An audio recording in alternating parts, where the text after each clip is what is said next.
I did that for Mayor Pro Tem Pimentel. All right, we're calling this meeting to order. Madam Clerk, would you please take a roll call? Absolutely.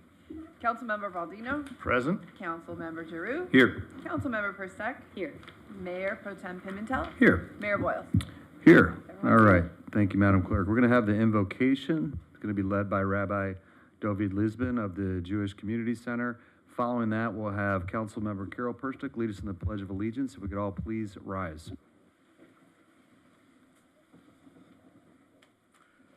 Isaiah 45:18 states, "He is the God, the one who fashioned the earth and its maker. He established it. He did not create it for emptiness. He fashioned it to be inhabited." A vital aspect of God's plan in creation, based on the verse in Isaiah, is for people to live and work together, for a civilized society that operates in harmony, where people join together to enact the legal system for the purpose of building an environment where people are free to grow, free to produce, free to pursue better lives for themselves and for others. We are soon celebrating the festival of Hanukkah, the festival of lights. Hanukkah is about the freedom to be true to what we believe without denying the freedom of those who believe otherwise. It's about lighting our candle while not being threatened by or threatening anyone else's candle. Hanukkah is about bringing light and awareness into our lives. A time to open one's eyes to see how every coincidence is the most awesome miracle. This is the purpose of government, to build a community where people can thrive as only human beings are capable, so that they are free to serve God to their best ability.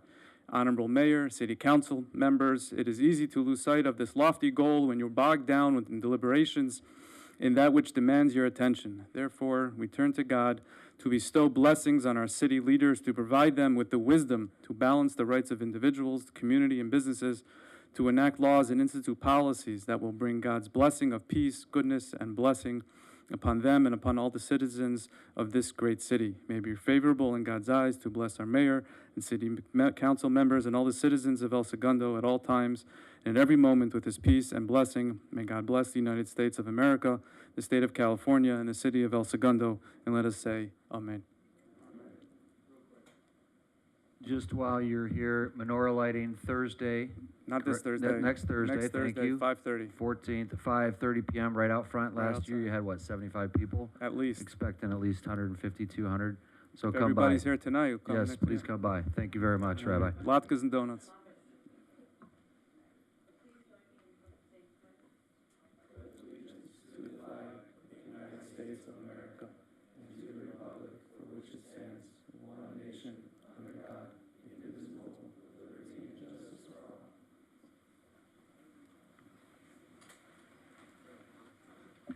It's always great to have a packed chamber, so we've got some incredible recognitions this evening. We're going to start. I'm going to turn it over to Councilmember Lance Giroux with a really exciting recognition. Lance. Yeah, the chamber's going to be half empty as soon as this is over with, but. All right, the El Segundo High School Boys Water Polo Program. On November 11th, in front of a very large crowd at Mount San Antonio College, the El Segundo Eagles Boys Water Polo team completed an unprecedented, perfect 32-0 season and won the CIF Division III Southern Section Championship. This team will go down as perhaps the most decorated team in the school's history, compiling a seasonal resume that will never be topped. May be possible to equal it, but it will never be surpassed. Here's a list of what they accomplished this year.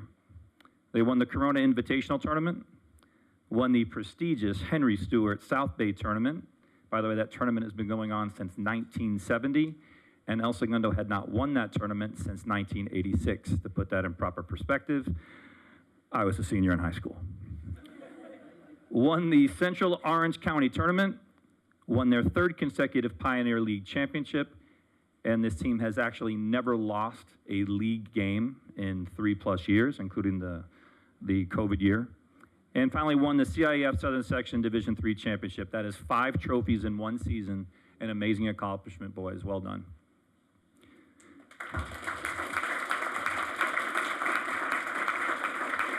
Like most championship teams, this team did not form overnight.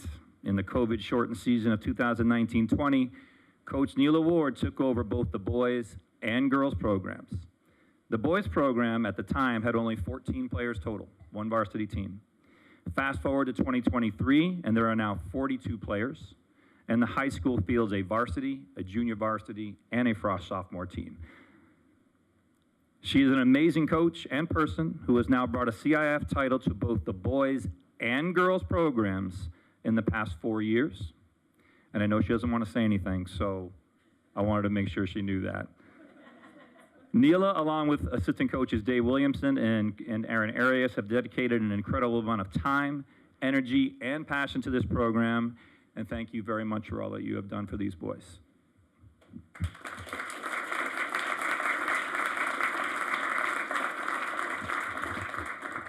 Now, if you would, we got a couple people that would like to say something on your behalf. One that's been following you and reporting on you all year. Greg McMullen, would you like to come up?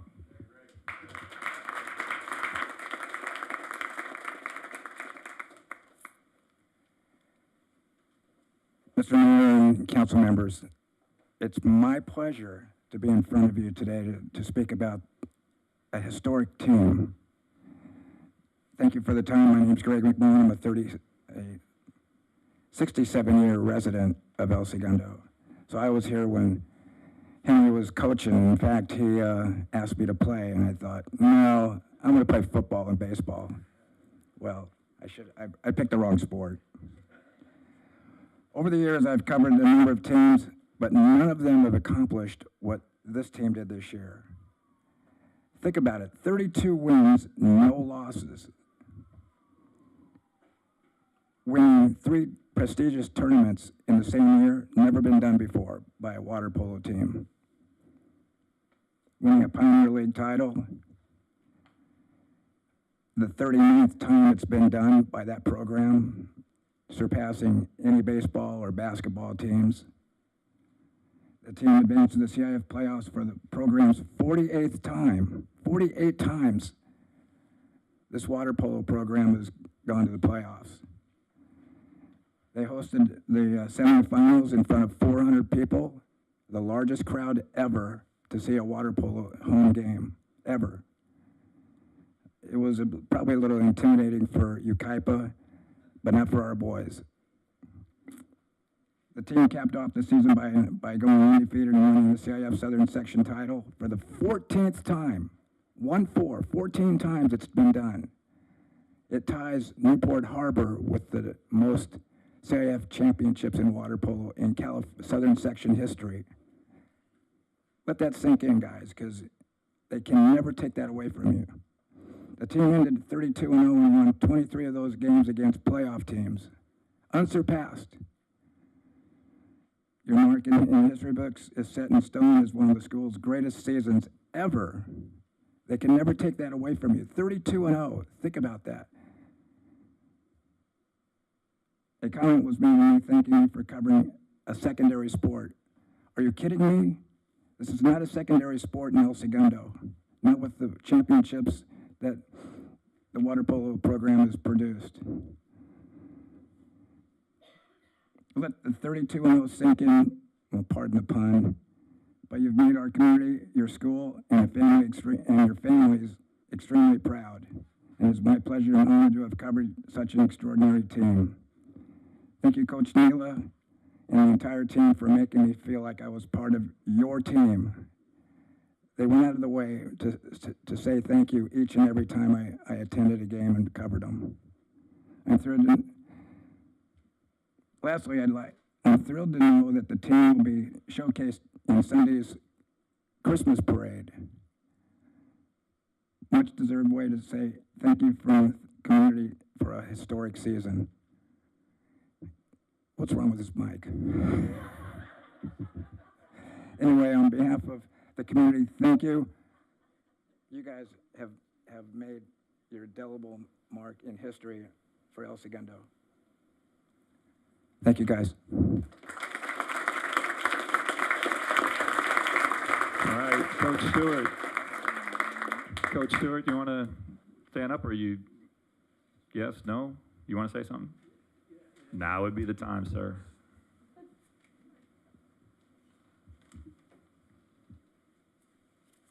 For those, I'm Henry Stewart. I'm Henry Stewart, the former water polo and swimming coach at El Segundo.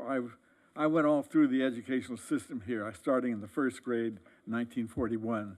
So, and that was when the first pool opened. So I've been watching water polo and swimming for a long time. And when I finally moved back here, I got a job and I became a coach. I want to talk a little bit about how it started.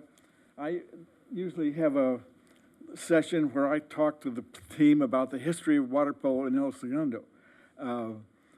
I tell them about there were three items where El Segundo represented the United States. First was in the Pan Am Games in 1951, and they finished fourth place. The next year, they represented the United States in the Helsinki Olympics. They finished in fourth place also, and that was the highest that a team had ever finished from America. And several years later, they represented America at the Tokyo Olympics. And looking at our current high school team, I have to say there's one thing. These older players were really good, and they were my role models. But looking at this high school team, a fact became obvious to me. These are better than those older players. I've never seen a high school team put together quite like this. There was, what I listed that the members of our team are faster swimmers than the older players. They're physically stronger. As a team, they're more skilled at the fundamentals. Their passing and catching is something really to behold. Their defense simply smothers opponents' attempts. And if you watch most teams, you'll see 2 or 3 players that do all the scoring. And simply looking at El Segundo, you'll find that virtually every field player is a scoring threat. And that's something that's almost unheard of. And plus, we had one of the best goalies in Southern California. It's not just the physical skill and play that's impressive to me, it's the attitude of this team. And it shows a team which has real character.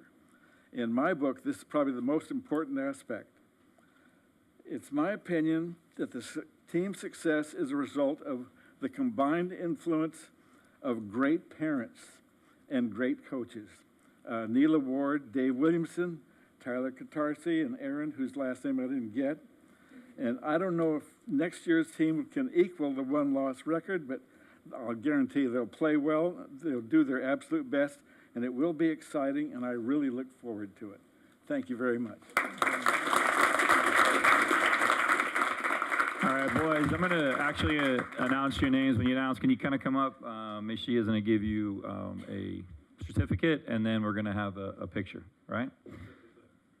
Yeah, just kind of come around and face out, okay? And I know there's a couple guys that are not here, but I'm going to announce their names anyway. He's not here, but Chase Davidson. Then we got Nathan Morales. Andre Laval. Seth Davis. Will Kirker.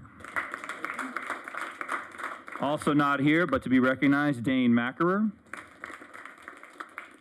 Stefan Lazarevic. Also not here, Caden Burr. Sutton Fisk. Vinny Baldino. Baby Austin Miller. By the way, look at the size of this boy. He's 14 years old. Put that in perspective. Also not here, Hayden Abbott. The fan favorite, Cooper, the Thundercat Albano. Tristan Pancho Foster. Carter Williamson. Logan Fassman. And now for our captains. Captain Patrick Wang. Captain Nolan Barnett. Captain Max Hale. And Captain Luke Giroux.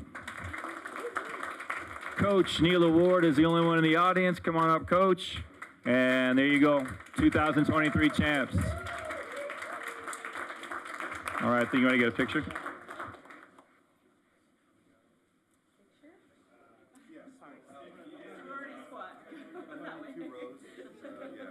One above, one below. Even that's not gonna probably work. Was that? Yeah, maybe, yeah.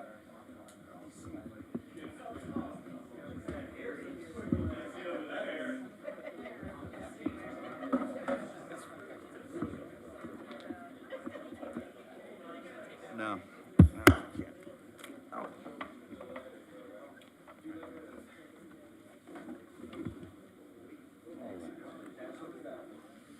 Oh, boy. I don't know. This is gonna be tough. Got the stupid things in the way. Maybe I'll have to have the boys stand up because this podium's in the way. Okay. All right, as long as I can see everybody. Huh? I don't know if we can. I'm not sure. I think we can get it, Mashia. It's okay. Sure? No, it's okay. I think we can get it. Okay. So a couple of pictures. Let me see if I don't see anybody's face. I see everybody's face. Okay, good. Good. And Councilman Pro Tem. All right. Here we go. And 1, 2, and a couple of shots here. And one more, because we got to blink. And now stay there. Maybe the parents or someone wants to get a photo. Maybe.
Yeah, I like that shirt.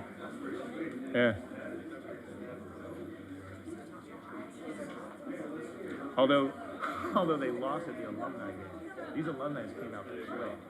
They were cheating, they're drowning kids.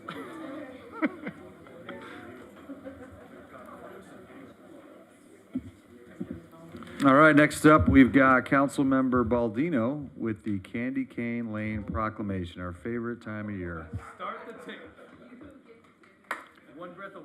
Like it's a bad thing to talk about how great Candy Cane Lane is. I know the Turnbulls are here. Any neighbors from Candy Cane Lane here? Bye. Not surprising because they're currently hanging up lights. Before I read this, I do want to say it was my pleasure to attend the premiere and to be surrounded by so many El Segundo families during this movie premiere. They all cheered every time El Segundo came on. And the movie, I felt like the whole message about how great families are and how they can overcome. And there is no better example of families than the folks at Candy Cane Lane who worked so hard to put this on. So whereas the great and wonderful events are many times the inspiration of one person, like Ken Bailey, whose simple idea that a decorated tree to be placed at the end of a cul-de-sac in the 1200 block of East Acacia Avenue in celebration of a neighborhood Christmas in 1949 is 74 years later an annual holiday tradition in El Segundo, worthy of national media coverage known as Candy Cane Lane. And whereas Candy Cane Lane features Santa Claus arriving on top of a horn-blowing El Segundo fire engine to light the beautifully decorated homes on Candy Cane Lane as he makes his way into his sleigh into a Christmas village situated at the end of the cul-de-sac, from which he sends good cheer each year to thousands of boys and girls, residents and tourists. And whereas homes, yards, and trees are brightly decorated while property owners dress up their homes for all the oohs and ahs of the tradition of Candy Cane Lane. A few good, merry men of Candy Cane Lane have given their merry ho-ho-hos year after year in the Santa suit donated by Chevron. A big thanks to Spring Cleaners for generously making sure Santa suit is sparkling for the season. The El Segundo Police Department, the El Segundo Volunteer Program, and the El Segundo Recreation and Parks Department, who make sure the crowds maneuver down the lane in a safe and orderly fashion. And whereas, lest we forget, we herein list the names of the folks that are synonymous with Candy Cane Lane: Ayers, Cohens, Stocks, Edstons, and Sela, McEwen, Lees, Moores, Turnbulls, McCulloghs, DeLambert, Gooding, Laughlin and Bear, Mitchells, Gans, Hudspats, Harts, Dukakis, Kents, Phillips, Stasser and Stezo, Rogers, Kells, Wong, Schlindring, Winnawaskins, Armacost, and Hogs. Now, therefore, on this 5th day of December, the mayor and members of City Council from the city of El Segundo, California, proclaim the 1200 block of East Acacia Avenue as Candy Cane Lane from December 9th, 2023 at 7 p.m. through December 23rd, 2023, and invite the young and the young at heart to experience the wonders of this El Segundo holiday tradition. So with that, we'll accept this on behalf of the residents of Candy Cane Lane who are diligently working away, and hope to see you all out there this holiday season. Thank you. I can read. All right, next up, we've got Councilmember Carol Perstick with the Holiday Parade proclamation. Yes, so the very next day, we're going to do a proclamation for the city of El Segundo, whereas the El Segundo Chamber of Commerce has given El Segundo the annual holiday parade for the past 59 years, a tradition which both celebrates El Segundo and calls forth the holiday season. And whereas the parade to be held on Sunday, December 10, 2023, from 1 p.m. to 3 p.m., with the theme of A Home for the Holidays, thanks to our Little League team, will assemble on the corner of Imperial Avenue and Main Street and continue down Main Street, disbanding at El Segundo Boulevard. And whereas the parade will start with the Grand Marshals, the El Segundo Little League World Series champions, end with the traditional grand finale, the Chevron fire truck, bringing Santa Claus through downtown El Segundo, and in between the crowds will be treated to a few surprises. Now, therefore, the mayor and members of the City Council in the city of El Segundo, California, do hereby proclaim Sunday, December 10th, 2023, as the 59th annual El Segundo Holiday Parade, and invite the community to all the traditional El Segundo holiday events, and wish the Chamber of Commerce many more years of marching down the Main Street. And to accept this presentation or proclamation is Marcia Hansen, the director of the Chamber. Can I say a few words? Always. Thank you. Good evening, Mr. Mayor, members of the City Council. On behalf of the Chamber and all of our members, we really want to thank the city for a long-time partnership of 59 years of bringing this to our community. It's a pretty special event. This year, we're going to take everyone out to the ball game with a home run for the holidays, honoring our Grand Marshals, the El Segundo Little League World Series champions. But wait, that's not all. As you heard earlier, we're also going to honor our El Segundo High School Water Polo CIF Southern Section champions. So we are really the city of champions. Don't tell the people to the north. That's us.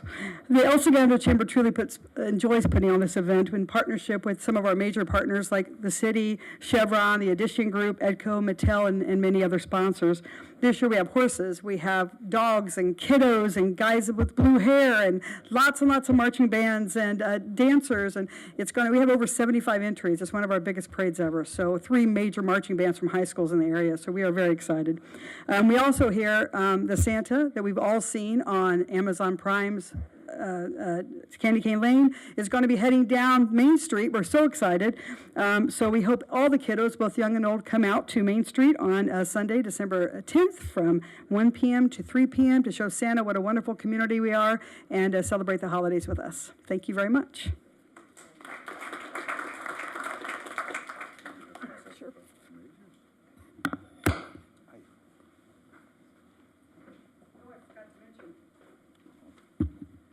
And in my pocket is the coveted clip chip clip with the new, look at that, look at that. Everyone's going to want to get that.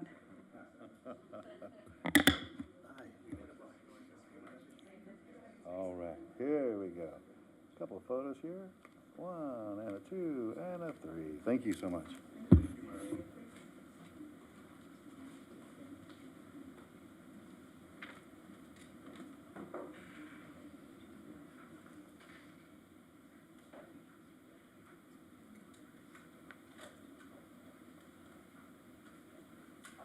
Okay, next up, we have, as far as presentations, the final one will be an introduction to the El Segundo Public Library's new Vega Discover online catalog with our library's own Mark Herbert. Yes, correct. City Manager. Yes, Mayor, Mark Herbert, our library manager, will present this item.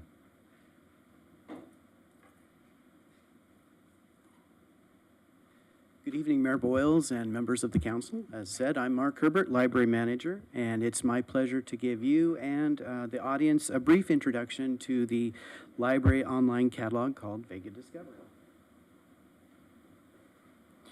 At the end of the contract for the previous catalog, and after a subsequent RFP process for a new one, council approved the library selection of the Polaris Integrated Library System, which Vega Catalog is part of.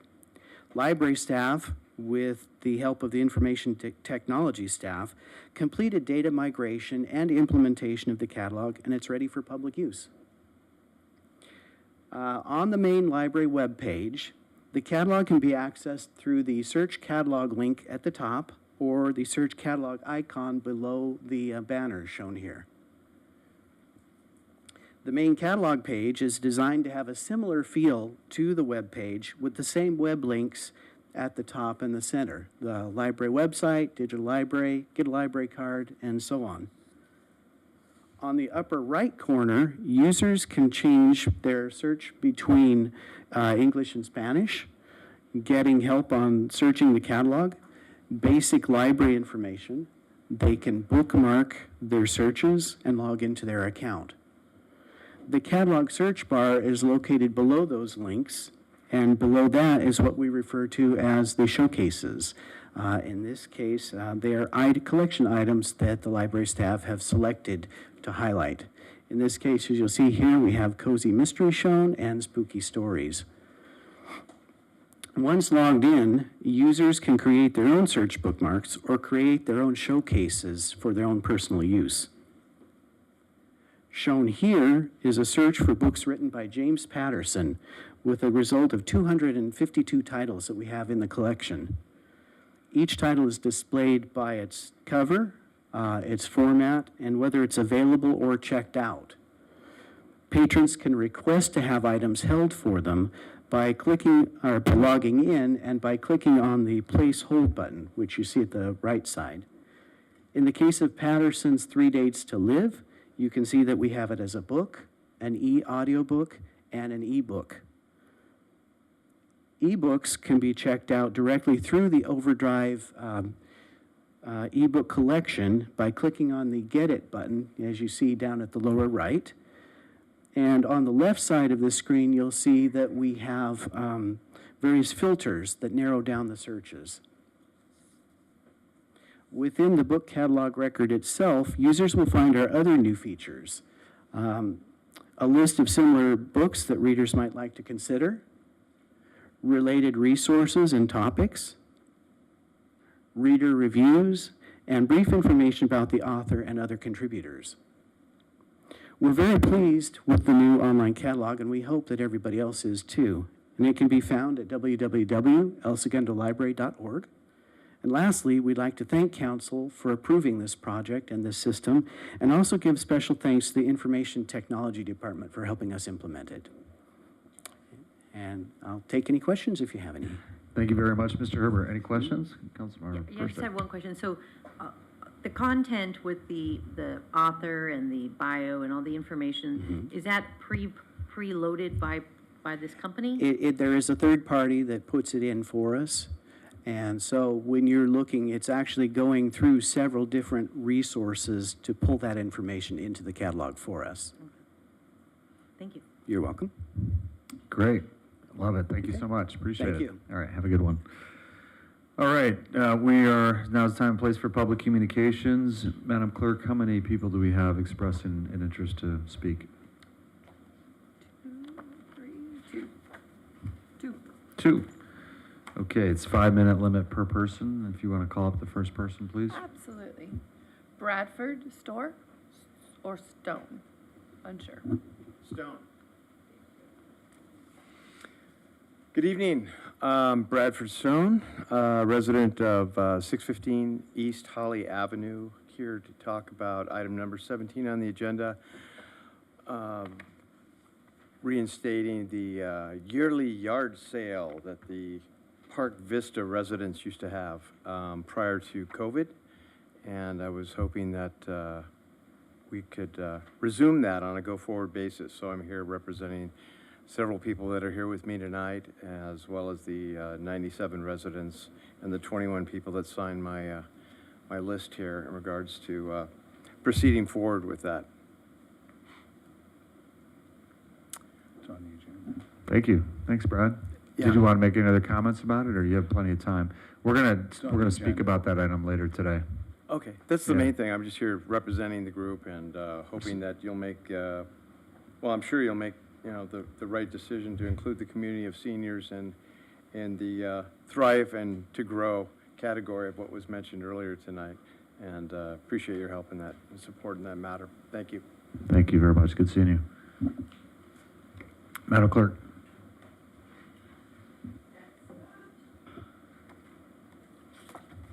Pam Nicholson.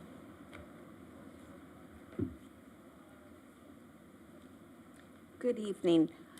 I'm Pam Nicholson, and on the board of the El Segundo Senior Club. Currently, we have over 100 members in that club that enjoy many activities at the Jocelyn Center.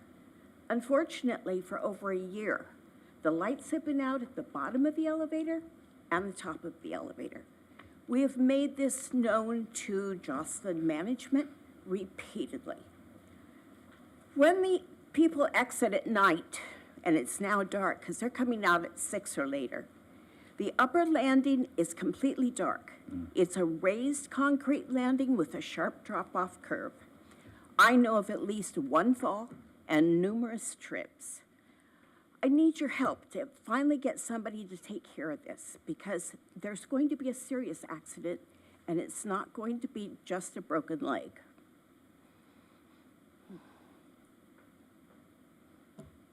If you want to stick around, Mrs. Nicholson, we're going to hear, usually the city manager will make comments about the public comments. You're welcome to stick around. Thank you Great, very thank much. you. Appreciate it.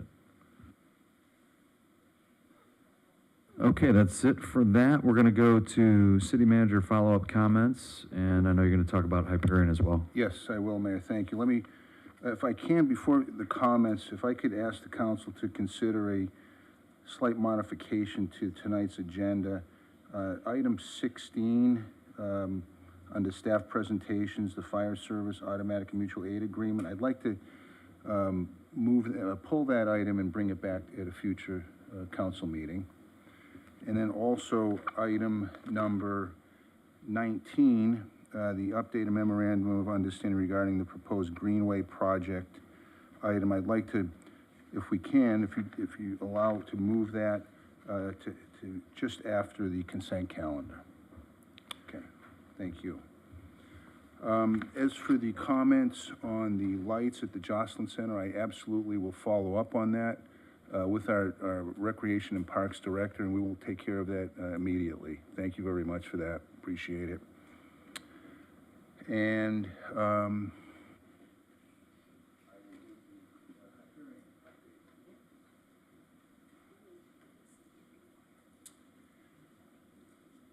okay, as I do every council meeting, provide updates on our Hyperion. Boy, time goes by. I've been doing this now for almost a year. Hopefully it has been helpful to keep the council apprised of what we're doing, as well as the community in our efforts to provide information on Hyperion. Tomorrow night at 6 o'clock, between 6 and 7:30, the city will be hosting a virtual town hall with representatives from the South Coast Air Quality Management District and elected officials that represent El Segundo and Los Angeles County. with the goal of addressing community concerns regarding the air quality and odor issues related to the Hyperion Water Reclamation Plant.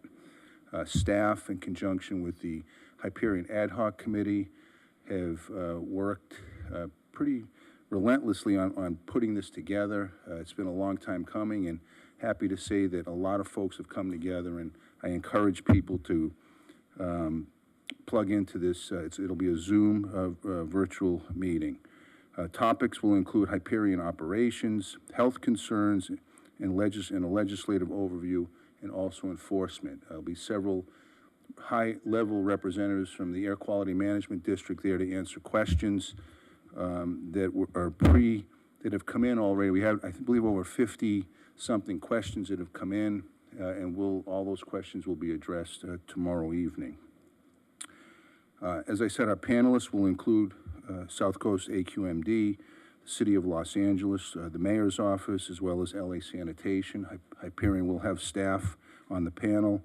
The Los Angeles County Department of Health will participate. Senator Ben Allen, Congressman Ted Lieu's office will have a representative, and then also Assemblymember Al Marasucci's office, who, as you know, co-sponsored our bill, AB 1216.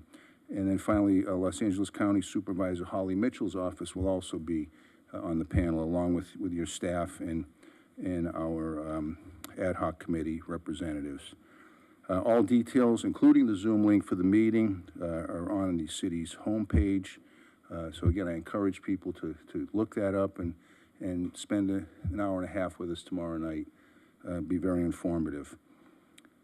Speaking of AQMD, they responded to approximately 28 odor complaints in the past 2 weeks. No public nuisance was found on any one day. On November 29th, Hyperion successfully conducted a planned exercise of the 1 mile outfall gate. Also on the 29th, Senator Ben Allen toured the facility. Hyperion has agreed to host the next Hyperion Citizens Forum in person on January 28th, on January 18th at the El Segundo Public Library. We will share full details about that as soon as the details are finalized. Hyperion continues the replacement of tank covers for battery C and B, which is expected to be completed later this month, as well as battery D is expected to be completed by the end of June 2024. So they are making progress on all of those tank covers. And then finally, we continue to work with Dr. Stenstrom, our expert in the field, on verifying the status of the 33 recommendations, as well as other recommendations that have come up in the course of working with AQMD. We're in the process of finalizing a digital dashboard that we hope to unveil tomorrow night during the town hall, where residents will be able to basically click a button on our city webpage and see exactly what the status is of all these recommendations. That concludes my update, unless Councilmember Baldino or Councilmember Perstick, who are on the ad hoc committee, have anything to add. I would just encourage anyone who has questions about Hyperion to join us tomorrow night at 6. We have done a lot to get those people in charge, those who are responsible for the maintenance, those responsible for the enforcement of the permits, for the air quality, to be present to answer questions that we've received from the community.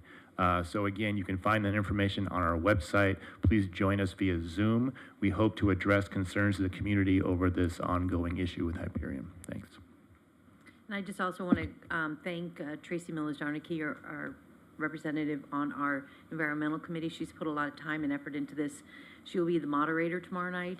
I know with her and our city staff, Diane, they've been fielding all the questions, summarizing them, and making sure that we have very good answers to give out to the community. So please participate. This is your time to hear what's going on, and we just want to make sure that everyone's informed. Mayor, if I might. Excellent. Thank you both. Yeah, City Attorney. I wanted to provide a report at this time.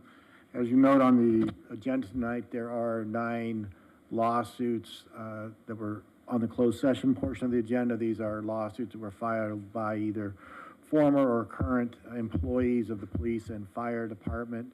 The city has to date spent approximately $2.5 million in defending those lawsuits. It has prevailed at the trial court level on 4 of those lawsuits. Recently just settled one of the lawsuits for Richard Town, former firefighter, for $10,000, which was a nuisance settlement. The city had spent $250,000 in defense costs on that case. So there are still 4 cases remaining to go through the trial or through the trial court process. And I want to give that update to the council so you understand, where we are budget-wise. We're unfortunately about on the target that I had said about a year or so ago, that this would probably cost between $3.5–4 million to defend these cases. And so far, the city's been quite successful in doing so, but at a large expense. So just so we're clear, we have roughly 85–90 million, depending on the year, in general fund available, but you're saying that 4 million of that is going out to defend ourselves in these lawsuits. And then of the ones that we have gotten judgments on, how many have we prevailed? Or what percent? Well, we're on 4 for 4 so far on the trial court level. 4 out of 4, we've Yeah. prevailed. Okay, yeah, thank you for clarifying that. Any other comments on that or questions? I would say that's akin to 2 years' worth of revenue that we receive from Topgolf. Thank you, yeah, significant. All right, let's see, we are moving on to, well, I got one more thing I'd like to move up. Seeing that we've got several members of the public here for for Park Vista on the yard sale, I'd like to move up item 17 as well. So we should do, after we do consent, we will do number, if there are no objections, we'll do number 19 followed by number 16, then we'll proceed with the rest of the order. Does that work for everybody? 1917, yeah, sorry, 1917, thank you. 16 is being deferred, that's right. All right, and do I have a motion to read all ordinances and resolutions on the agenda by title only? So moved. Have a second? First, second. Thank you, all those in favor? Aye. Aye, 5-0, Madam Clerk, thank you. Any polls on consent? No poll, Mr. Mayor, but I do recuse myself from number 8, even though it's a water main project that affects the whole city. That is on the street where I live. So out of abundance of caution and to make Mr. Hensley feel better, I have no say in this. I'd like to pull item 11, Mr. Mayor. Okay, let's first deal with item 11. Any other polls? Okay, Mayor Pro Tem. This is the motion to approve the purchase of combination jet vacuum truck for the city's wastewater division. Director Sassoon. Yes, sir. Good evening. This is a $650,000 truck. And my concern, like any of our big end items, its equipment replacement is generally dictated by guidance of a schedule and its odometer age. Now, I know in our report, it says that it's experiencing significant downtime, but given that that is 3/4 of the cost of the teen center, how bad is this truck? And I will be, you and I both do sanitation stuff all the time. Like, being able to hydrojet is important, and I get that. But how bad is it? It's pretty bad. We've been having difficulties with this truck since 10 years ago. And it's been down most of the time. And we had to resort to renting a truck. It's in pretty bad shape. The cost of the maintenance and fixing it just doesn't make sense. So I put a lot of thought into this. I talked to the staff, and it's time for this truck that should have been retired a few years ago to go and get a new one. Is there a reason that we cannot use the equipment replacement fund for this? Are we short on that? Because we are taking funds from our water reserve. Right. You know, that is somewhat sensitive because our water reserve is fattened by an overcharge issue from Hyperion. So I'm sensitive to the fact we're drawing from our reserve fund on water maintenance as opposed to equipment replacement for this.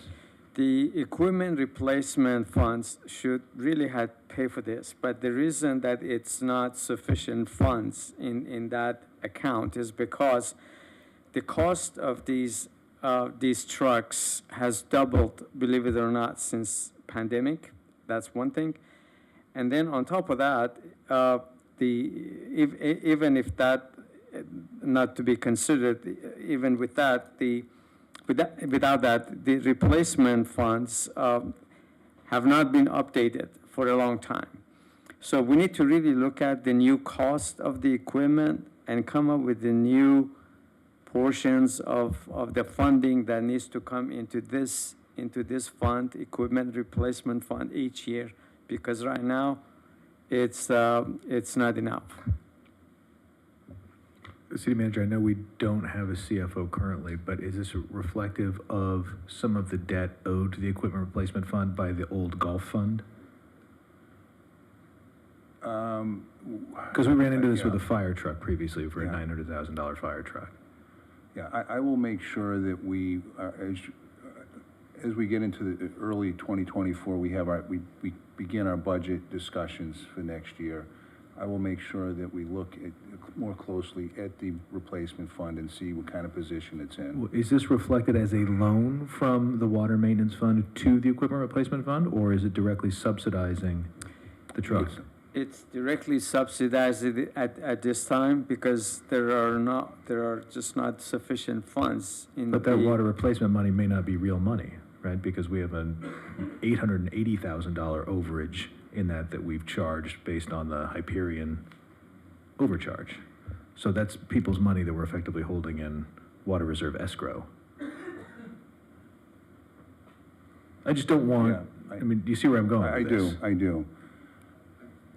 I'm gonna ask a question, Chris, it's not related to the fund part so much as, and I don't remember this in the report, so forgive me, but how many days, what's the utilization of this asset? How many days a year, on average, are we using? Frankly, this truck is gonna be used on weekly basis. But is that 1 day a week, or is that, I'm trying to get a sense of. Maybe once or twice. It's really hard to say, but at least once or twice a week to clean our pump stations, lift stations. We also use this truck to clean the restrooms for the lifeguard building by the beach. And frankly, any moment we may have clogging of our sanitary sewer lines. And Elias, when we rent, what are we paying? Are we United The Rentals? rent is Where are we getting about that? sure. The rent is about $16,000 to $18,000 a month for this truck. But is there an option to rent it on a less of an interval? No, they don't do that. The way they do is they rent it per month. Okay, and if we explore, are we paying cash, are we financing, lease, how are we paying for this asset? You mean for the purchase of this truck? Yeah. Yeah, we have cash money in the account, so if we make these transfers, we'll be able to buy it cash. There's financing available to us, right? I mean, I don't know why we would take cash and just, given interest rates right now, and just. We could certainly look into that, Mayor, if the council feels. Plus, like from a that's- cash flow standpoint, I mean, why not match the cash flow with the use of the life of the asset? I mean, I don't know why we would pay down payment right away for that whole asset. Okay. If we're gonna get 10, 20 years out of it. But otherwise, if we need it, we need it. I just think we could maybe structure it a bit differently. We're saying we could put that cash to work in a better place rather than depreciating asset day one. I don't know why. Let us go back and we'll bring this back to the next meeting. We'll look at some other financing options that might be available for such a significant purchase. Do you need us to move forward with approving it? Yes. Like, are you in dire straits right now? Yeah, right now we have to resort to renting a vehicle, a truck, and it's. But even at that rate, I mean, Yeah. I would move approval if we do not use all of it. We need cash. We have major we have major needs for capital. We are underfunded on all these capital improvement projects. So I don't know why we would take cash and put it in an asset that depreciates the day it rolls off the lot. That's all I'm saying. We can look at the financing options, and as the city manager indicated, we can bring it back and let you decide. Thank you, Director Sassoon. Of course. Okay, on that, I mean, are you done? I'll move approval as long as we're not using all of our cash. I think reserves. we have to bring it back because the mechanism is part of the motion, right? Yes, we will bring it back next meeting. Sorry, Elias. Thank you. Okay, all right, then you're going to recuse yourself, Councilmember Baldino, on items, which one was that again? 8. We could just proceed with the vote on all of them, right, with that note? Okay, do we have a motion to approve all the other items with the exception of 11? First, so moved. Thank you. Pimentel, second. Okay, all those in favor? Aye. 5-0, all right, thank you.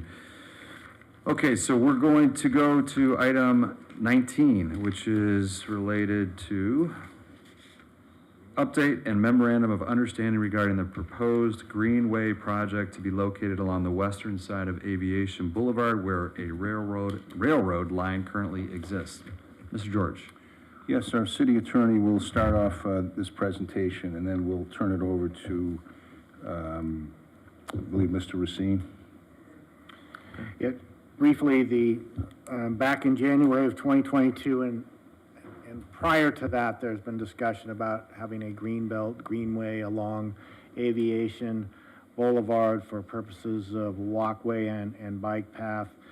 There's now, the El Segundo Economic Development Corporation has prepared a memorandum of understanding to try to make progress with that project, where most of the effort will be put forth by the El Segundo Economic Development Corporation, but they need some assistance from the city, some staff assistance, and also potentially the city to sign applications for grants.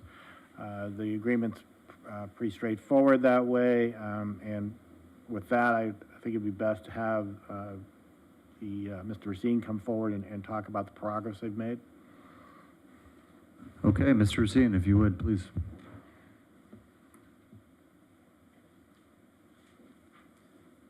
Mr. Mayor, good evening, City Council members. We've been working on this project, ESEDC, for the last 2+ years. I mean, really, it's an initiative that came about roughly 20 years ago through the South Bay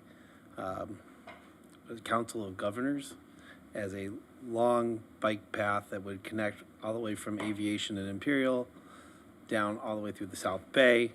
Fortunately, through our efforts, we've actually made breakthroughs with BNSF and Metro.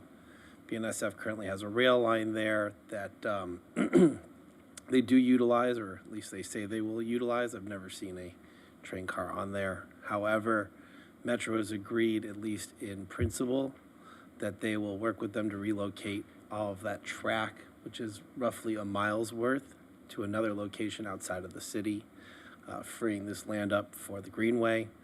ESEDC has helped facilitate all those conversations and really advance the progress to date, including engaging an architecture firm, Rios, to create some initial conceptual plans. And we are at a point where we only have so much authority. Basically, we have these other entities lined up and in support, but we as a nonprofit cannot be the applicant for these grants. And that's why we're here with this MOU in front of you today. So, can I answer questions? Any questions for Mr. Racine? Hi, Mike. Thanks for all the work you've done. My question is, the land is owned by Metro. It's being leased to the railway. Once the track gets moved, Metro's still going to own the land. Is that correct?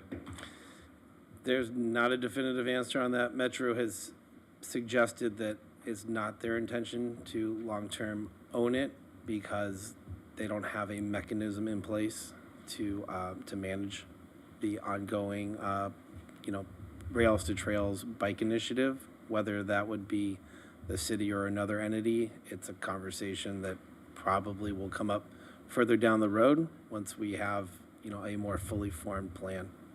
Okay, because the idea is a great idea, more green space, remove the blight over there. Yep. But if down the road means the city inherits a maintenance obligation to maintain the Greenway, that's a conversation we should have probably sooner rather than later, because we don't have enough to take care of the parks we have right now.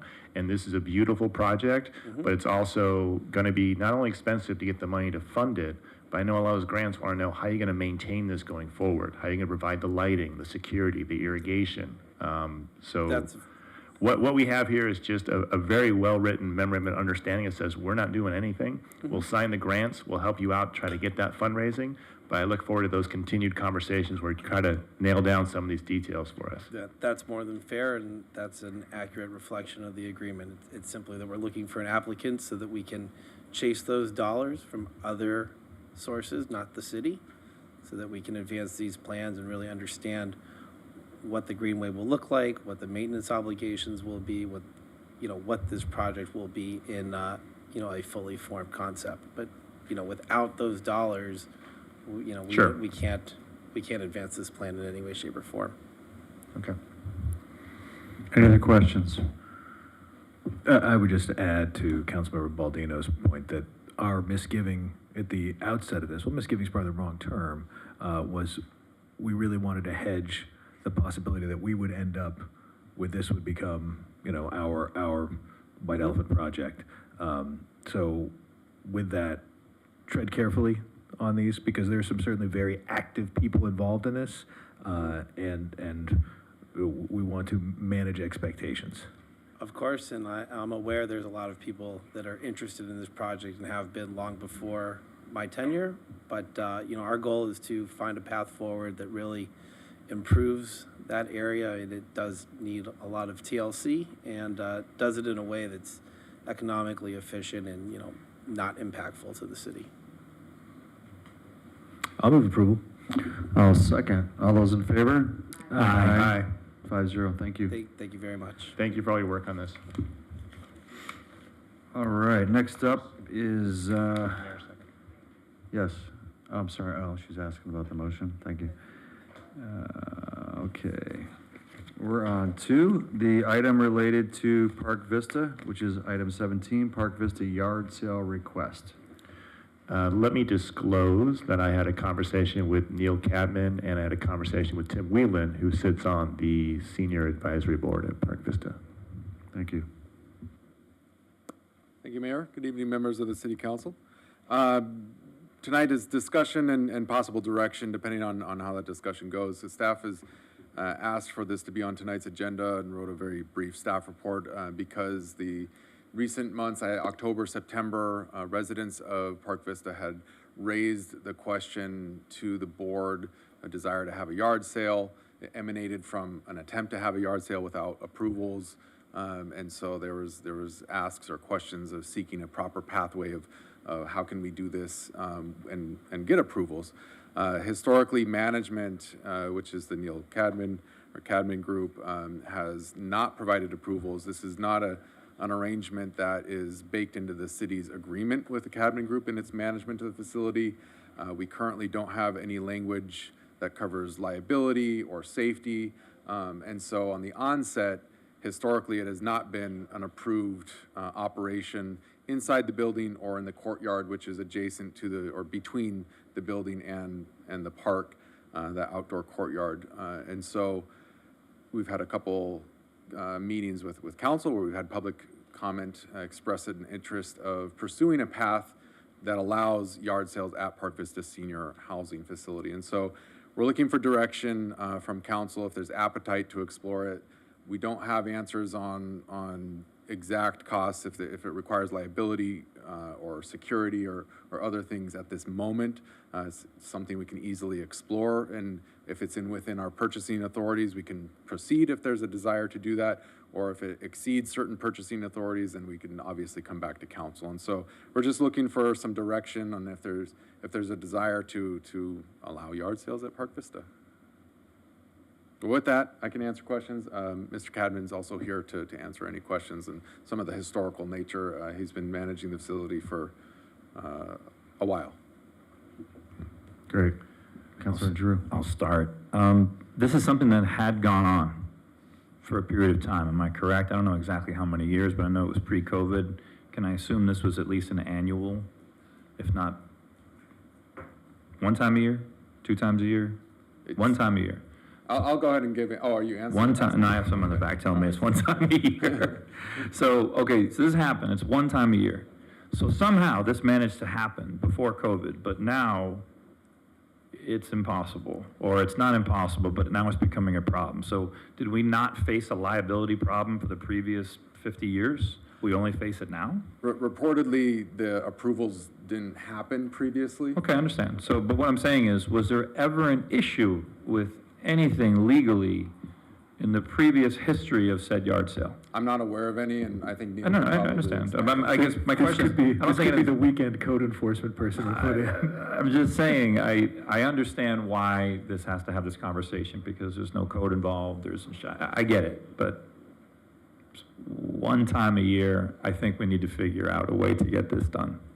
The one thing I will say, though, is I think Mr. Stone came up and said that there's 97 people there and you got 21 signatures. That's not even half. Meaning, is the majority of the people that live in that location, are they in favor of this? Because that's another thing that you got to talk about. Because if you're going to go inside of your building, and by my quick math, barely 20% of the people have signed on this, that's a problem. Meaning, if you want to try to do it outside, maybe that's a path forward. But it's, for example, I'm just going to, in some way, loosely relate it to block parties, okay? In order to have a block party, you have to have 2/3 of your residents sign off on it for that one day. That's the only thing I would question is how many out of these 97 want this? But I do believe there has to be a path forward to have something outside once a year. Let me tell you what I learned in my conversations, and that was basically that this had gone on before, but it was never approved or authorized. The issue is one of security, Park Vista being a secure venue. You don't want inviting strangers in there, having random people. There is no security, really. When I had the comments from the first meeting, I met with Daryl, and I said, why can't we do something at Rec Park? Why can't we use the picnic benches? Why can't Allie advertise this to the community and bring more people out? And I spoke to Allie before the meeting. She is 100% on board of doing that. We have Parks and Rec staff that can roll this into their program. We could put tables right outside, but I have respect for the Parks and Rec board and for the cabinet group saying we've got to think about safety first, and that's why it's a hard no. It may seem harsh, but you know, there's always reason for rules. I think the solution, like you said, is let's move it to either the benches at the shade structure there, or we can put tables out. We can have Parks and Rec staff help staff it, help advertise it, and then make it an annual event. And I would just defer to Allie and staff to work with the folks at Park Vista to make it happen. That way we don't have to worry about insurance, security. It's a good idea until something goes wrong. And this way we can maintain that secure facility and still give a benefit to the folks at Park Vista. They want to clean out their stuff and you want to pick up a good deal, then it could be a fun event. That's my 2 cents. And we have historically done the trunk garage sales out of people's trunks on that parking lot by underneath the teen center.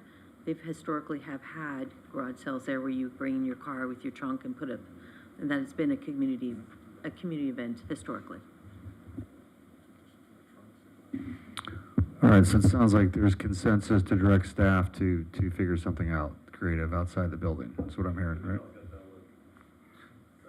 I'm way out of my element on this. I will defer on all matters, garage and yard sale. So do you have enough to work with, Mr. I think Allen? we have enough to work with. Okay, great. Thank you. Thank you.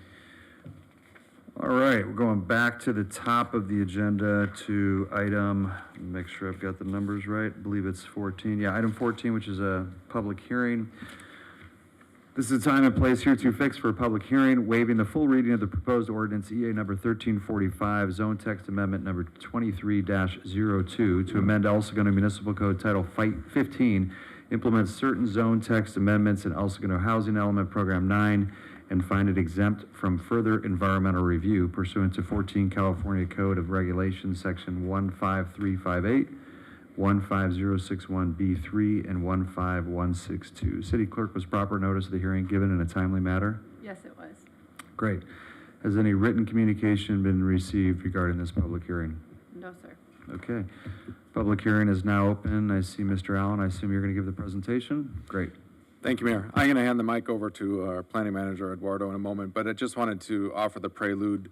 A year ago, approximately, we were adopting the final amended version of the housing element, which the state conditionally approved pending our continued effort to implement provisions of the housing element as well as complete the rezoning. So the rezoning for the R3 area or portions of the R3 of the city is still in the works. We're about 3 months out from that coming before council.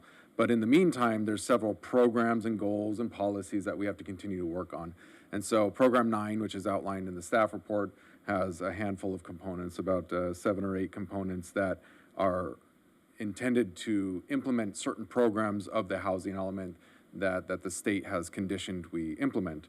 So it makes up zone text amendments, predominantly zone text amendments, that essentially ease the burdens of the creation of new housing throughout the state of California. And so the gist of these are they're generally state mandated. We did have some flexibility to craft the language ourselves, but in essence, we had to submit this to HCD, who blessed it and said, yes, that meets our requirements. And so we're before you today, and Eduardo is going to give a brief presentation to outline what these amendments are. But again, you know, housing is going to continue to be a topic that we have to revisit because we have to continue to implement the programs and policies that we have committed to HCD.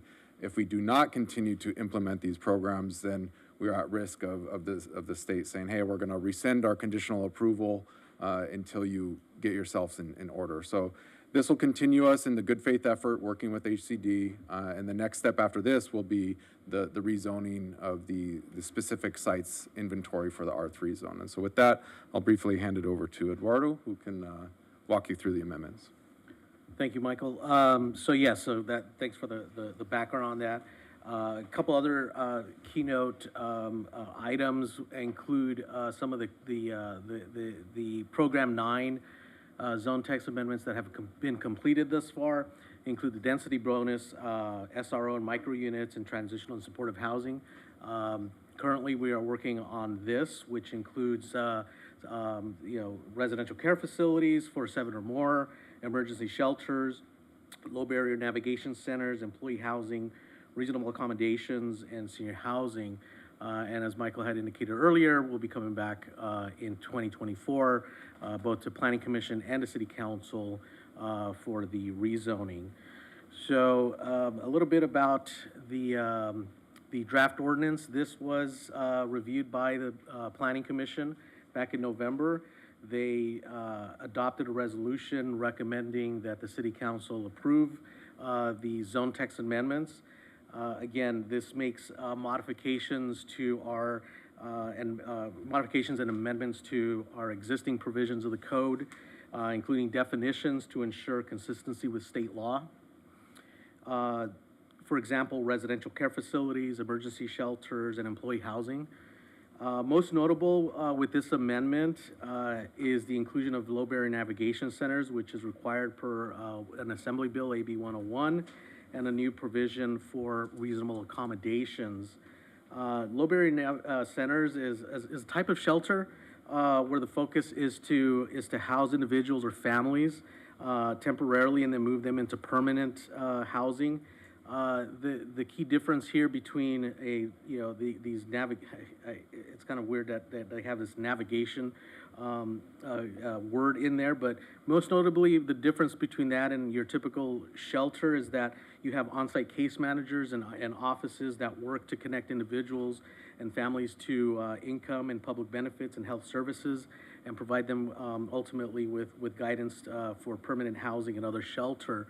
So you would have on-site staff there. Again, this is something that is called out in our housing element. It is required by AB 101. Reasonable accommodations is also one of our biggest tasks or amendments to the code here. Unlike a variance or an adjustment that it runs with the property, a reasonable accommodation runs with the actual individual or person that resides on a property, and it's based on a disability of the resident or occupant of the property. So again, it runs with the applicant, not with the land. So if there's improvements that are made to the property that do not necessarily comply with the city's zoning code, there's a reasonable accommodations request that they can do something that's contrary to the zoning code. However, it wouldn't allow it to be left there permanently.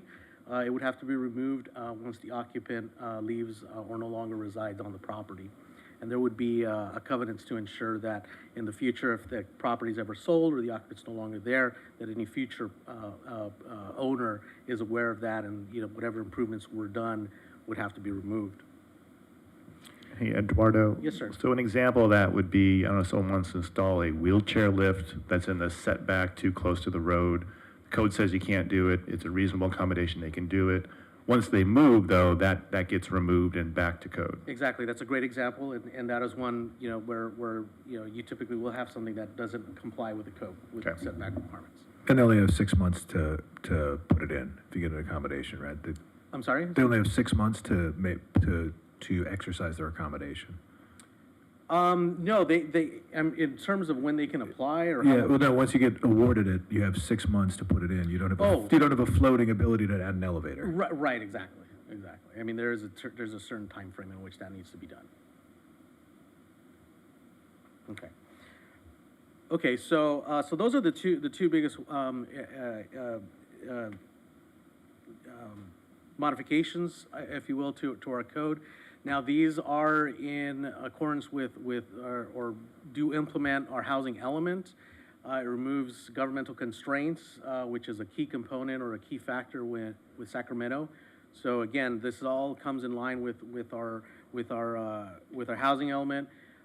It shows HCD. We're aggressively moving forward to implementing our housing element. It gains a lot of points with them. And it ultimately, we're doing what we committed to doing, and ultimately, once all these things are come in place, that will end up with a fully certified housing element.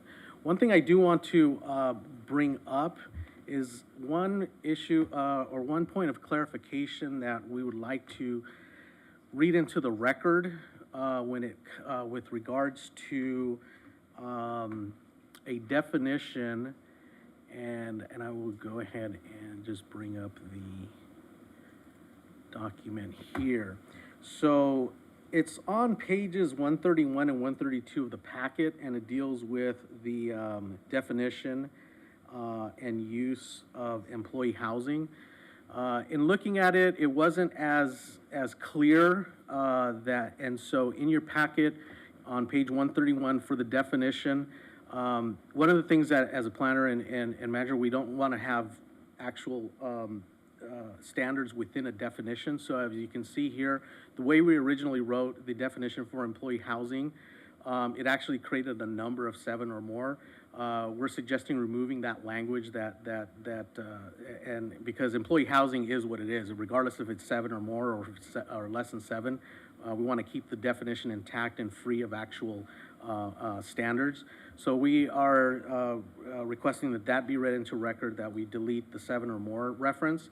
And then with that said, in the table on page 132, to add, to be more clear, that employee housing serving 6 or fewer is a permitted use in the R1 zone. And that's consistent with our housing element and with state employee housing laws as well. So the 6 number is mandated by the state? Yes, so the state we have has no discretion to say 3 or more. Correct. Then you're going to get a CUP. That is correct, yes. This is a build by right zoning law that's being pushed down from Sacramento that we must adopt. Yes, we must treat them as a single-family residence. So 6 or fewer, so we just want to make it a little clearer in the table, which is why we're suggesting adding that language to the table and modifying just the definition, again, to do away with standards within a definition. And we have to allow that in the R1. Correct. We can't limit it to R2 or R3 or commercial or anything. Within single family. Okay. We have to treat them as single family. So with that said, our recommendation is to allow for these modifications to be read into the record and approve the zone text amendments as presented. Can I ask about the low barrier navigation centers? Mm-hmm. I understand that's, first I don't see in the chart, what zone are we going to allow that to be a permitted use? because our emergency shelters are in zone M1, right, not our R1. But I don't see in here where the other shelter we're calling a low barrier navigation center, where that's going to become a permitted use. And if we can determine as a council that should be R3, that should be M1. So because it is a type of emergency shelter, if you will, then currently they are allowed in the M1 zone. So, Can we add that so it's very clear and we don't have an issue? I mean, we're doing that for, I'd have to defer to our city attorney, but we are making clarifications here. Okay. So I'm much more comfortable having that type of shelter in the M1 along with Before the... we, Councilmember Baldino, with all due respect, question clarified, let's save the comment Sure. for once we close the input. All right. Any other questions for Eduardo? Okay, public hearing is now open for public input. Do we have any other public comments, Madam Clerk? I do not. Okay, anyone here that would like to address us? No. Okay, do I have a motion to close the public hearing? So moved. Thank you. We have a second? Persick, second. Okay, all those in favor? Aye. Aye. Okay, council discussion. Councilmember Baldino. Yeah, with the changes proposed by Eduardo and the clarification that these navigation centers will be in the M1, I'm okay with it. My only other issue that we've talked about before is when the state mandates we change our zoning, there's a CEQA exemption in that from the state. Because we're required by the state, we don't have to do a CEQA analysis. The staff reports are written in such a way to where it says, you know, this is not a big deal, that's why we're not doing CEQA. And I feel like the more accurate language is, because we are mandated by the state to adopt these, there is no CEQA analysis done. It's a fine line, but I think it's more factual of the situation we're in, because you make zone text amendments, you give people the right to build without a hearing or a review or a process, and it's supposed to increase housing, but it can have an impact that would trigger a CEQA analysis. But I totally understand how our hands are pretty much tied. Correct. But if we could just clean up that language to state, and let me know if I'm wrong, city attorney. Well, the issue is the state and the way that it did this didn't necessarily grant exemptions, but they didn't give enough time to do CEQA as some might argue it should be done. So I think that's actually the most accurate way of putting it, is they just really, and I guess in a way they granted an exemption in that they didn't provide enough time to go through the normal analysis. Right. It's very odd. But we are in a situation where we have to adopt this to comply with the housing element, and if we don't, the consequences are dire as far as all our zoning goes away. So, I mean, I'll move approval. I would just hope that we can be accurate in our description of what's happening. We've raised this issue with the state about CEQA, and I'm sure they were responsive. very, very consistent in their conduct. Okay. So are we not including the language that Councilmember Baldino is proposing? No, the measure, the M reference and whatnot is fine. And No, I I'm think talking about the latest, the last request about I just think the if nature. if we want to add, that, I would like to have the environmental, what was stated, but add in there the statement he made also, if that's okay. Yeah, I would move approval if it incorporates that as well. Any other comments, questions? So, all right, I have there's a first, we have a second? I'm sorry, and Yeah, if I go may, I'd just like to address something from Councilmember Baldino. On page 141 of the packet, there are certain standards that low barrier navigation centers have to have and implement. Most notably, such a development is used, by right. But what's also, and I misspoke about the M1, it's actually in any non-residential zone. So again, we could update the table so that it's clear, but it is embedded in the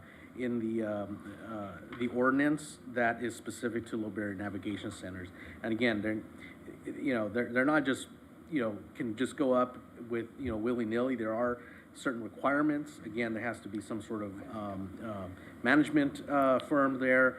They had to have some connected services, entry systems, so it's not just going in and just opening shop. There are a lot of standards that they do have to abide by, so Okay, just want to let you know that. I appreciate that, I understand that. I think we should go with that modification and Yes. put the M1 on there. So I'll move approval with the modifications as discussed. I already made a motion. You want to I will second it? second the mayor's motion. Just lastly though, can we make it M1 only? Because isn't that the state law has to be in any non-residential, right? They'll both be in there. Oh, okay, so we're And this is actually an ordinance that Doubling will down. need to be introduced. So we're just introducing the ordinance, right? I think we have consensus on the language, right? Yes. Okay. City Attorney, would you please read the ordinance by title only? An ordinance amending El Segundo Municipal Code Title 15 to implement Housing Element Program 9 to facilitate the development of a variety of housing types and streamline development review process is ready for introduction. Who would like to introduce it? Baldino, so moved. Great. All right, so second reading and possible adoption is scheduled for the regular city council meeting, next meeting, December 19th, 2023. All right, thank you. Okay, we're gonna make one more minor adjustment, which is to do 18 next, because I think we had one before that, didn't we? Yeah, 15. I wish I thought to move you guys up to, I apologize, but we've got Topgolf USA El Segundo LLC sublease assignment to Spirit Realty LP and associated, master lease amendment and estoppel certificate. Mr. George? Yes, Mayor, our city attorney will present this item. Mayor and council, the city entered into a lease with CenterCal LLC back in February of 2021 with regard to the former city driving range and golf course, and for purposes of turning that into a Topgolf facility. So CenterCal, who was the lessor and really the financing company for the improvements, then subleased the property to Topgolf, and as part of that, there were guarantees issued for the to ensure that the actual construction got completed, so that after all of the city's facilities were torn out, there would be new facilities that replaced them, and also that Topgolf would be the actual operator of the facility. Since that time, and actually earlier this year, Topgolf approached the city, attempting to do some financing of the property, trying to monetize their sublease interest, is the way I would describe it, and proposed a deal with 42 Real Estate, where they were going to 42 Real Estate would step in as the sublessee, and then they would turn around and then re-sublet it to Topgolf as the operator. And they're proposing to do something relatively, and the council approved that at the time. That transaction did not get finalized, and Topgolf has come back with a different proposal. This one's involving Spirit Realty. It's very similar in most ways to the prior proposal, but there are a couple of differences. One is that it would allow that in the event that CenterCal were to default on the lease, that Spirit Realty could step into the shoes of CenterCal and become the lessee. Currently under the lease, the only entity that has the ability to do that without going through a process is Topgolf, and that is one of the differences. The other is, and this is detailed out on page 194 of the PDF anyway, where there's a process whereby there's a permitted Topgolf transfer to another entity, and this would allow Spirit Realty to potentially sub out themselves for another transfer, subject to a number of conditions, financial conditions, as far as their financial strength. They have certain acknowledgement the conditions set out have been satisfied, that these guarantees, and really the guarantee that really is still in effect, is the The guarantee of the Topgolf operation would remain in effect. And as part of this transaction, there'll be a number of documents executed, and one of them will be to acknowledge that the guarantee will still be in effect with regard to Topgolf, because anytime you change a transaction and there's a guarantee, you have to get the entities to all acknowledge that the guarantee is still in effect. So that is what is being proposed. Topgolf and their representatives are here this evening to answer any questions, and I'd be happy to answer any questions you may have. Thank you, Mr. Hensley. Are there any questions, or does the council feel the need to hear from the applicant, so to speak? No. Okay, there's two motions before us. First one is to approve the proposed assignment of Topgolf USA El Segundo LLC sublease to Spirit Realty LP and corresponding leaseback of the interest from Spirit Realty to Topgolf, subject to and contingent upon the execution of the attached acknowledgement of lease terms and guarantor acknowledgement of guarantee.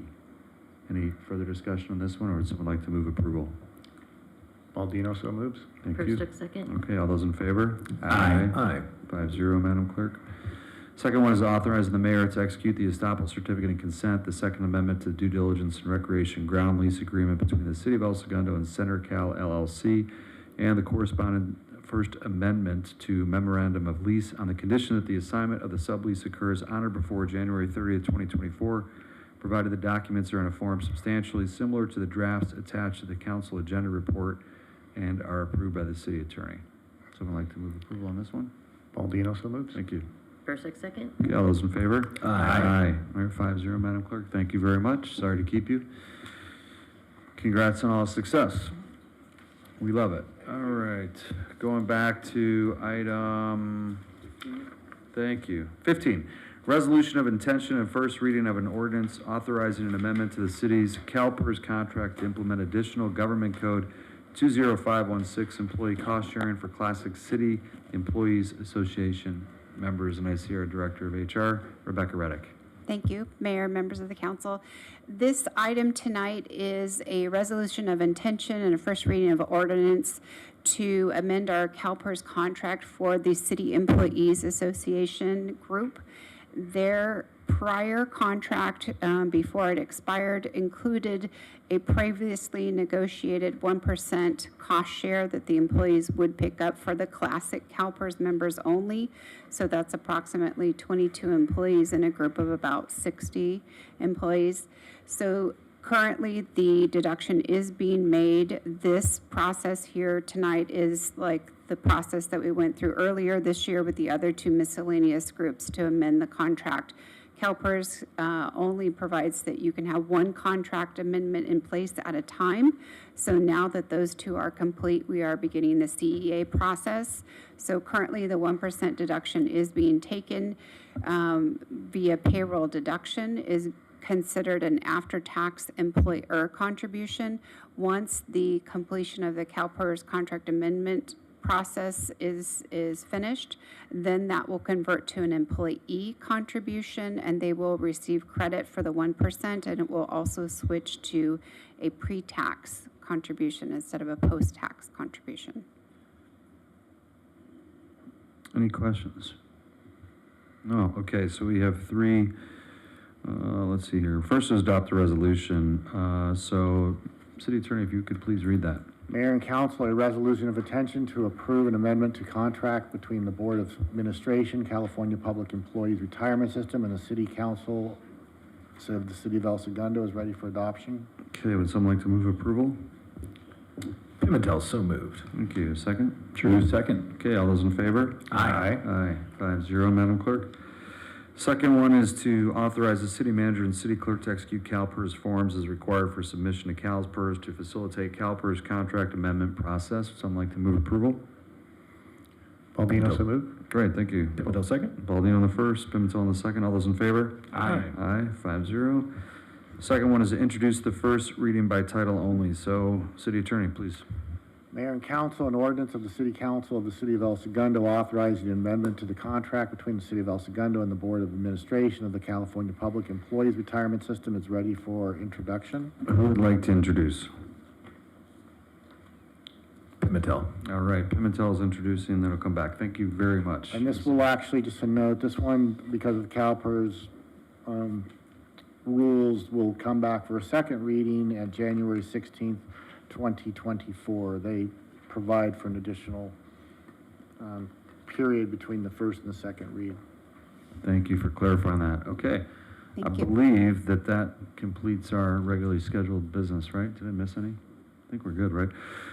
Okay, City Clerk, any reports? City Treasurer's not here. Councilmember Baldino. Yes, briefly, I want to thank and give gratitude to the Assistant Superintendent Risa Janosek, Richmond Vice President Sean Brandlin, and Center Street VP Ali Rabidi. I was invited to speak to the 5th grade classes as they kicked off their Civic Engagement Week, and it was just wonderful to hear questions from the kids and tell them how much can be gained from giving back to your community. That's it. Thanks. Awesome. Thank you. Any converts? The best question was from Matt Robinson's son. Can you talk about the city treasurer? That's Best city treasurer in the world. Yeah, and his competence as a fiduciary. He's not giving me my allowance. All right, Councilmember Giroux. Yes, actually, I'd like to talk about something that I'd like to bring up potentially to agendize at the next meeting, and that has to do with kind of in light of what's been going on with protests around the country, especially the one we just had here at Raytheon. There are states that are enacting laws or reenacting laws that prohibit the use of masks during these protests, especially these ones that are, let's just say, illegal gatherings, on paper. And Washington, D.C. actually was the one that they actually had an ordinance. They suspended the ordinance for COVID, and then have had to bring it back. And I think this is something that we need to take into consideration as a city to look at this, because there's a lot going on during these protests. There's a lot of bad actors. There's a lot of good people, but there's also a lot of bad actors. And when these masks are being used, and it's not being used to, it's not an N95 mask to take, to be concerned with COVID. It's a mask. So I think we should consider, I don't know if we need to have the chief come back or the staff to come back with some kind of writing up of an ordinance that's maybe mimicking what's going on across the country. Like DC's got one already written out. That would kind of help us, and then make kind of give the police a little bit more of something in their tool belt to deal with these situations. Okay? Thank you. Thank you, Councilmember Drew. Councilmember Perstuck. Yeah, so I would like to ask, I know the Arts and Culture Committee was working on putting lights down Main Street. And I just wanted to get an update on that status. I was hoping to have them in before the holidays. I know when they did the filming of the Candy Cane Lane movie, they had decorated the main and Grand with a bunch of poinsettias. It looked beautiful. Everyone loved the sign. And it would be kind of nice if we tried to replicate some of that.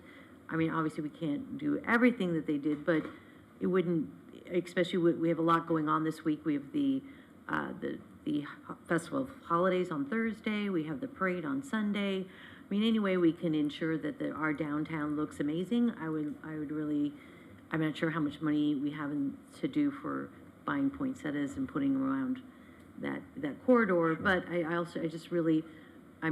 just wish we had the lights completed for the Festival of Holidays, and I just want to make sure that we're moving forward with that initiative. I will follow up with staff tomorrow. I know that they've looked at several different options for lights. I know it's very far along, but I will get back to the council. I think it would have been nice to have that done.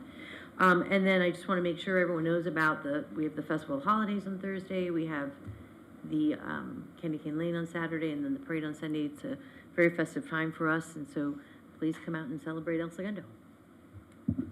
Thank you, Councilmember Perstuck. Mayor Pro Tem Pimentel. Mr. Mayor, 2 items. One for the Green Line extension, and for people we're C Line now. The Green Line, there's 2 routes to get it to the Torrance Transit Center on Crenshaw. 2 proposed routes. The one would follow the existing surface rail tracks, and that cuts through basically Redondo and goes through the industrial part of Torrance and the refinery, gets down there. It is purported to be cheaper. There's a couple variations of it, one that involves tunneling down slightly for a depressed track, one that has a few spots of elevation. Most of it is at grade. In order to do that, you have to move the existing tracks closer to the homes it cuts behind, and that's very contentious because right now there's about 4 heavy freight trains that use that track per day. If you put light rail on it, you'd be talking about 200 transits a day, some of which would be about 30 feet from people's back doors. Those people have an opinion. The other route would take it down the old train track that is effectively go through the center of the 405 and then cut down Hawthorne Boulevard through the center of Hawthorne where there once was a surface track. This would elevate it. It's significantly more expensive, but also there's no stop. So it looks like you're going through a commercial area, but you don't get a stop to get to the Galleria effectively. Torrance, in the main, does not like that idea because the construction issue would just be incredibly disruptive to Hawthorne Boulevard. So it's a very contentious issue, sort of regionally. Our Supervisor Mitchell, has asked for federal funds, and those federal funds would be used if they decided, if Metro opted to build it on Hawthorne. And I think the effect of that is to norm out the argument. So the argument against Hawthorne can't be that it's more expensive if the federal government will subsidize it. Again, Metro will ultimately make the decision. The South Bay COG could weigh in, but that's just an opinion piece. It's Metro's decision to make. It is a, somewhere between the area of 1.7 to $3.5 billion project, and that's to be done by 2036. So it's a big project. It's a pet project for some people. It is contentious among our neighbors. It's important to note, Supervisor Mitchell's routing, or Supervisor Mitchell with the funding to go down Hawthorne, important to note that Redondo is in her district and Torrance is not. So that may or may not affect some of those decisions, but those are the sort of things that will be, it's one of those things where you may not be interested in the war, but the war is interested in you. So that might be one of those things that we are asked to have opinions on. I know a few of our neighbor cities have sent us letters asking for our support. We have stayed agnostic to this point. Secondly, on sanitation, I know Elias isn't here to talk liquid waste with me because we like to just sit around and do that. But this is significant to our businesses east of PCH who are in the county sanitation districts. Those people typically see their sanitation directly on their property bills. They pay directly to the county. Some of those, as you can imagine, use enormous amounts of water, so those are very expensive. The county sanitation has a unfunded pension issue, much like a lot of cities do. So there are a lot of expenses that are levied out and have to be covered for that district that has close to 1,000 employees.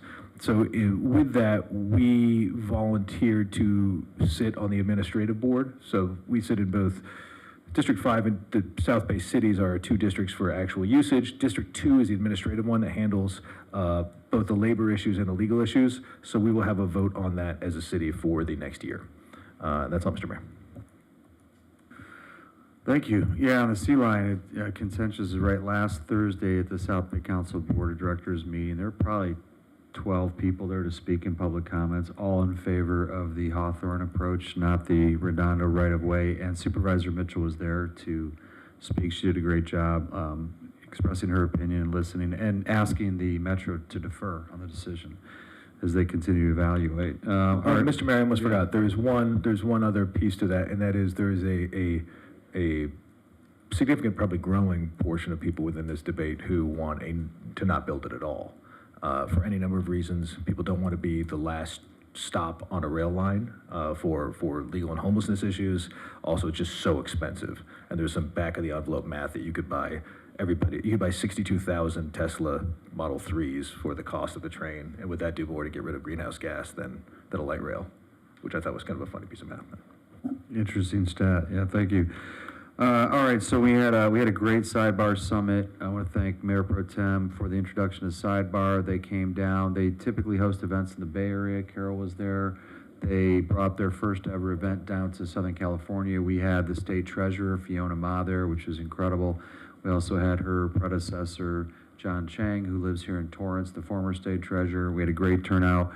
We had an incredible panel of venture capitalists talking about El Segundo specifically in the region, what we need to do to remain competitive, and to collaborate with private enterprise. It was incredibly worthwhile. We got a lot of incredible feedback from not only the panelists, but the people that attended, and it was sold out, standing room only. So great job to everybody involved. Whoops, Barbara Voss, Christina, let's see who else, Ms. Shia, thank you so much over there helping set everything up, get us all organized. Darnell Jenkins and his team, Daryl, your support of the project. Diane Chaban was there, it was incredible. So thank you to everybody that participated in that. And then I want to thank Brandon, I don't know his last name, apparently he and I worked on Tree Musketeers together like 20 years ago, but he pulled me over as a non-commissioned police officer when I was driving down Maple Street today. It was kind of embarrassing. I was driving my car and a guy honks behind me. I'm like, that's strange. So second block, another stop sign, honks again. I was like, wow, that really guy wants to tell me something. So I pull over and he comes right up to my window. I roll the window and he's like, oh, hi, Mayor Boyles. Hey, I just want to let you know you didn't stop completely at those last two stop signs. So it's like, you know what, you're right. I did look both ways, but you're absolutely right. So I appreciate everything he's doing to keep the neighborhood safe. Over there was near Maple and Pepper. It was in a Subaru, blue Subaru. Brandon, wish I knew his last name, wish I remembered it. But anyway, it's just a reminder to drive safely, especially this time of year. More stop signs, that's, slow you down. Your favorite topic, more stop signs, yeah. And before we close too, I also want to make sure we celebrate and say happy birthday to the Space Force, which is celebrating its 4th year here in El Segundo. So that's right. Yeah, 4th year just celebrated. It's great. That's all I have. City Attorney, we do have a memorial that we have to read, unfortunately. I'm going to turn it over to City Attorney, then City Manager. Oh, you already spoke. Mark, do you have anything further to add? Okay, Mr. George. I also don't have anything else, Mayor. Thank you. Okay, we are done with close. We had a lengthy 2-hour closed session, which you heard some about earlier, and we're going to close in memory of Christy Bach. Christy Stephanie Bach passed away on November 25th, 2023 at the age of 32. In Studio City, California. Christy was surrounded by family and friends at the time of her passing. Christy was born on June 22nd, 1991 in Los Angeles, but lived her formative years in the cities of North Hollywood and Santa Clarita. She was a 2009 graduate of Canyon High School and went on to attend College of the Canyons, where she received an Associate of Arts degree in accounting in 2012. She then attended California State University in Long Beach and earned her Bachelor of Science degree in 2014 with an emphasis in business management and marketing. Christy spent much of her work life in the beauty and personal care industry. From 2015 to 2018, she worked for El Segundo-based Allegro, which is a division of Conair Corporation. She held various marketing positions before moving to American cosmetic company Lime Crime in May 2018, first as a retail marketing and visual merchandising coordinator, then accepting a promotion to brand and retail marketing manager in July 2020. In April 2021, Christy accepted a senior marketing manager role with Meanbox Corporation, responsible for North American retail and product operations. In January 2023, she held the title of Integrated Retail Marketing Manager with Versed, a public benefit corporation, before taking her medical leave of absence. In addition to her committed work life, Christy loved to travel, attending live music and sporting events, being with family and friends, and spending time with her 3 cats, Selena, Cleo, and Chloe. Her love for animals led her to train to be a very skilled dog groomer, where she developed a steady clientele of dogs and cats, which she would tirelessly groom on weekends. Christy is survived by her mother, Flor Sotelo, stepfather Angelo Sotelo, who used to work for this city and was a great addition to our city staff, so we really feel terrible for Angelo and his family. Father Christian Bach, brother Jeffrey Bach, fiance Anthony Guillen, and a host of family members, loved ones, and friends. A private interment at Forest Lawn, Hollywood Hills will be held later this week. Additionally, a memorial service and celebration of life service will be held at a later date. And with that, we close.